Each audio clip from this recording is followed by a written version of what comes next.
Good evening, everyone. Welcome back to Twin States News. I'm Nicole Menner.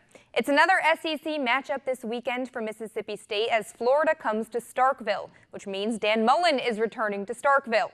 Now, while offensive coordinator Luke Getsy may not have any connection to Mullen, his players do, and he's spent the week emphasizing that this is just the next game, which is a mindset he developed when coaching in Green Bay. I mean, for me, it's just, you got to take it like it's another game. It's the next game. It's the most important game because it's the next game. I mean, that's my focus. That's my approach. And, that's the way we did it in Green Bay. The next game was the most important. And for me, that's been, that's always going to be my motto. That's the way I'm going to approach this thing. And I know that there'll be some emotional things that you really won't feel until probably Friday or Saturday. But, again, we lacked focus and discipline last week, so obviously that's going to be a big focus for us as a coaching staff to make sure that we get these guys dialed in the whole week. 3 games into the season, and Saints wide receiver Michael Thomas has emerged as Drew Brees' favorite target. In Week 2, Thomas had set the NFL mark with 28 catches through the first 2 weeks.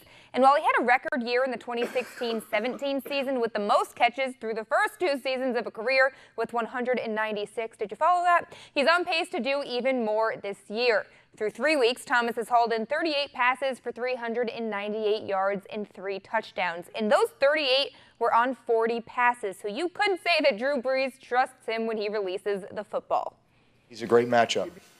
He's a guy who knows when the ball's coming to him. He knows where to be. He knows where I want him to be, where the ball's going to be. There's just a lot of timing and rhythm and trust and chemistry that goes into that, and that takes time. That if you go back to his rookie year to now, I mean, just the way that he's grown and matured and not just become a big, gone from being kind of just a big, strong athlete to a guy who, man, has some polish as a receiver and route running ability and understanding how to set things up, and big credit to his work ethic and his approach and his competitive nature. Watch out, LeBron. Anthony Davis is claiming your title as best player in the league, or so he told reporters at today's practice. But in all fairness, Davis has sprung into those conversations with the numbers he's put up in recent years to go along with 3 All-NBA first-team appearances, 3 All-NBA defensive team selections, and a third-place finish in the MVP race last season. So while the Pelicans may look a little different this year, AD is ready to lead the guys into playoff contention once again.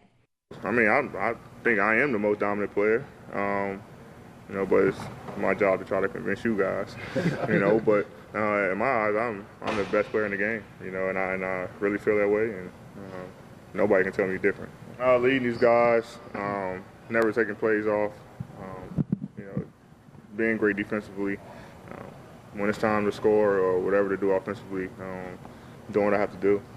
I know what I bring to this team, and these guys want to follow, and so it's my job, my responsibility to lead these guys and make sure we go far and just have fun through the entire process.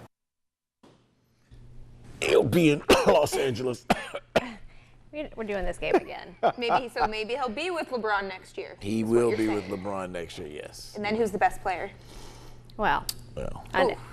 It's going to be hard to beat LeBron. I was going to say, can you really argue LeBron? Yeah, that's a lot of confidence to say. Very. You better go put $45 million in a school. More power to you.